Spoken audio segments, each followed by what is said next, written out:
Jessica sat alone inside her old broken car while heavy rain crashed against the windshield, and her little son Noah slept quietly in the back seat wrapped inside a thin blue blanket that was far too small to protect him from the freezing cold night.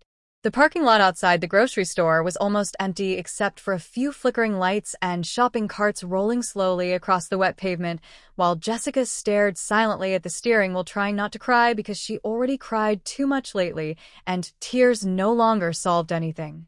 Her phone suddenly buzzed. Another unpaid bill.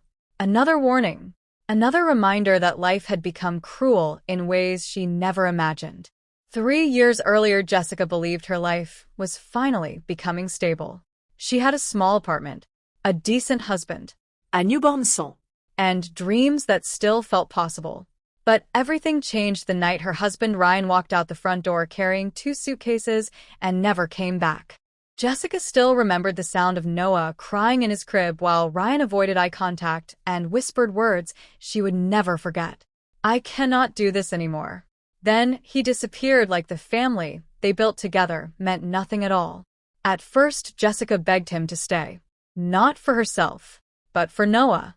But some people leave long before they physically walk away. And Ryan had already abandoned them in his heart months earlier. After the divorce, the bills destroyed her slowly. Rent increased. Daycare became impossible. Medical payments piled higher every month. Jessica started working double shifts at a diner downtown while Noah stayed with an elderly neighbor during late nights.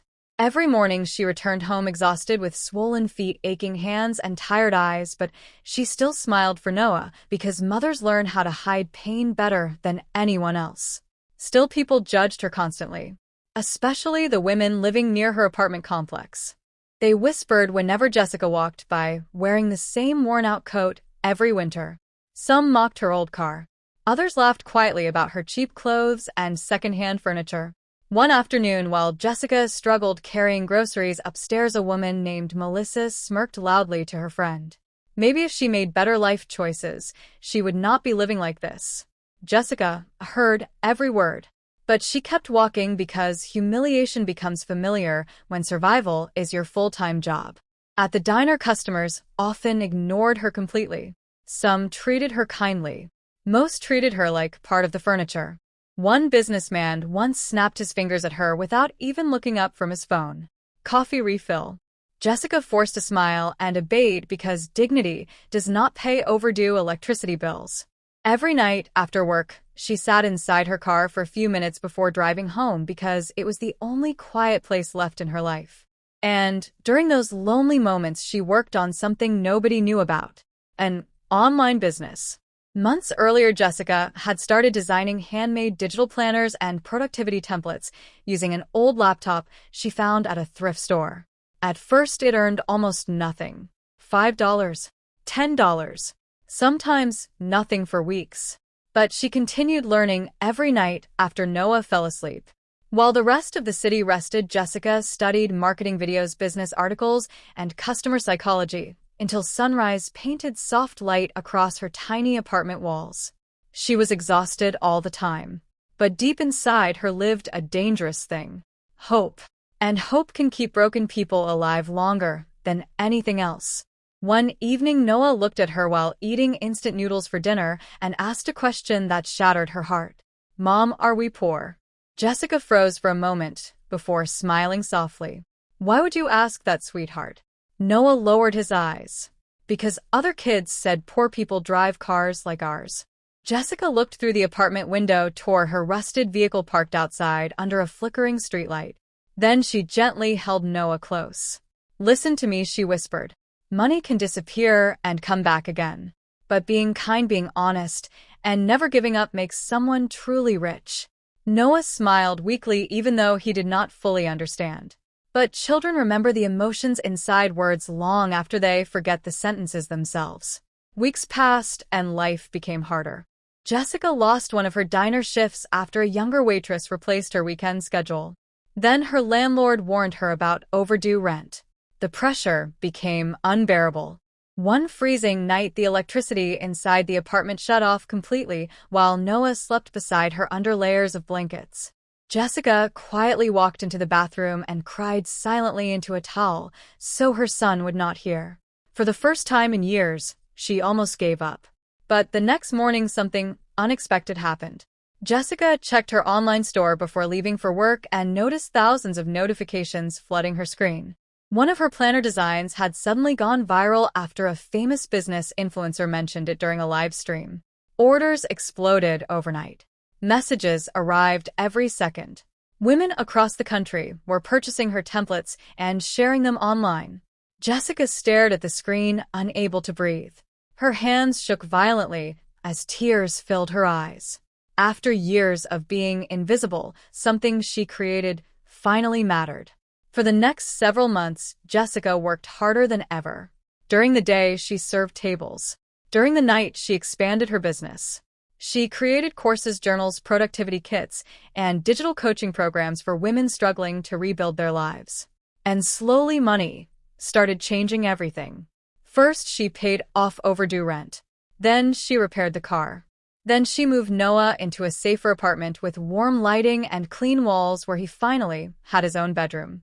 But Jessica told nobody about her growing success. Not because she was ashamed, but because she learned that people often support your dream only after it succeeds. The same neighbors who mocked her now suddenly smiled whenever she walked past them. Melissa even tried starting friendly conversations near the mailbox.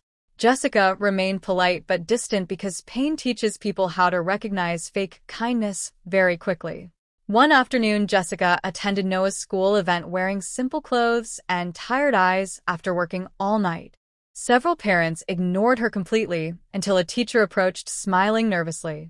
"Miss Carter, are you the owner of Inspire Her Digital?" Jessica looked surprised. Yes. The teacher gasped softly. "My wife follows your business online. Your videos helped her start her own company after losing her job." Jessica stood speechless. For the first time, she realized her story was helping strangers survive their own darkness. That night she sat beside Noah while he slept peacefully and quietly cried again. But these tears felt different.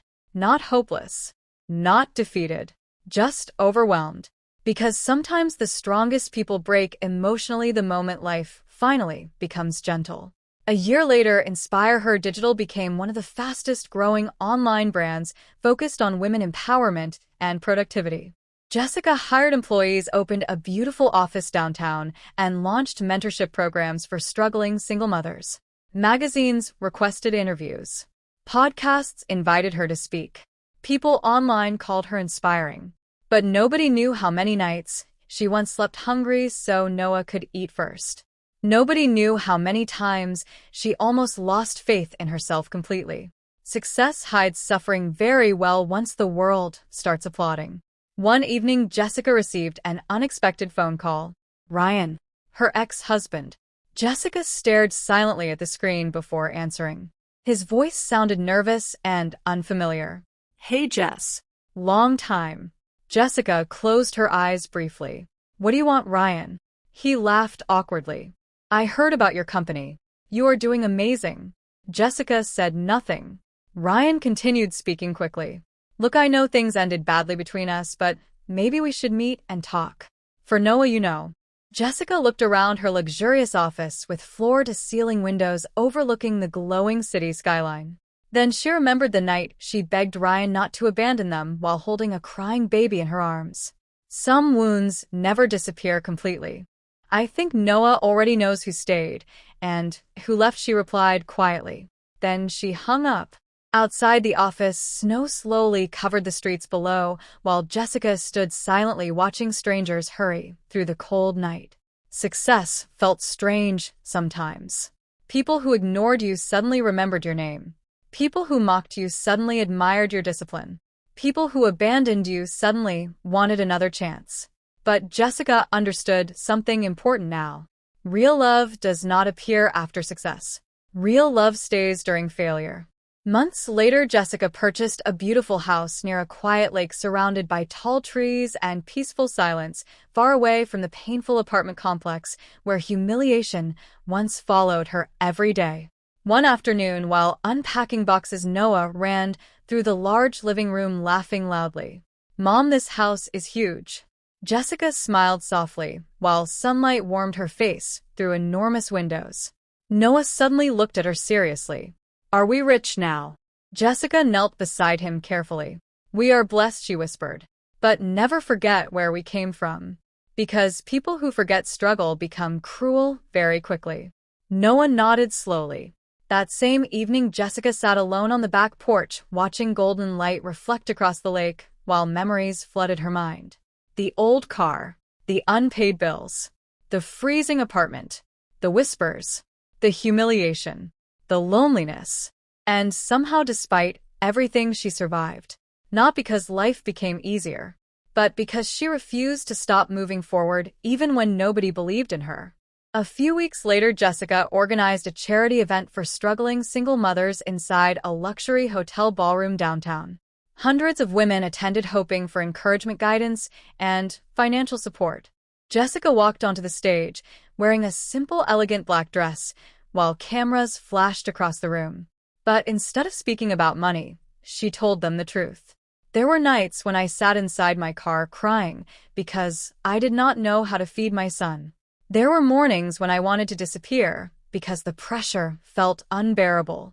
People mocked me, insulted me, and treated me like a failure before I ever succeeded. But listen carefully. Your current situation is not your final destination."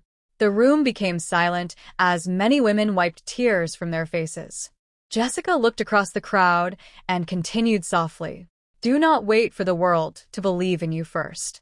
Most people only support success after it becomes visible. Believe in yourself while nobody is clapping, because that is where real strength is born." The audience rose into thunderous applause while Jessica stood quietly, holding back tears. But deep inside, she was not remembering the applause. She was remembering the little boy asleep under a thin blanket in the back seat of an old broken car while rain crashed outside and the world treated them like they would never become anything. Later that night, Jessica returned home exhausted after the event and found Noah asleep on the couch waiting for her. A handwritten note rested beside him. "I am proud of you, Mom." Jessica slowly covered her mouth as tears filled her eyes again. After everything she endured, after every insult, every rejection, those 6 simple words healed something inside her that success never could. She gently kissed Noah's forehead before carrying him upstairs while moonlight spilled softly across the quiet house. And as Jessica looked out the bedroom window toward the peaceful lake beyond the trees, she finally understood something beautiful. The people who mocked her were never the reason she failed. And becoming a millionaire was never the greatest victory. The greatest victory was surviving long enough to become the woman they said she could never be.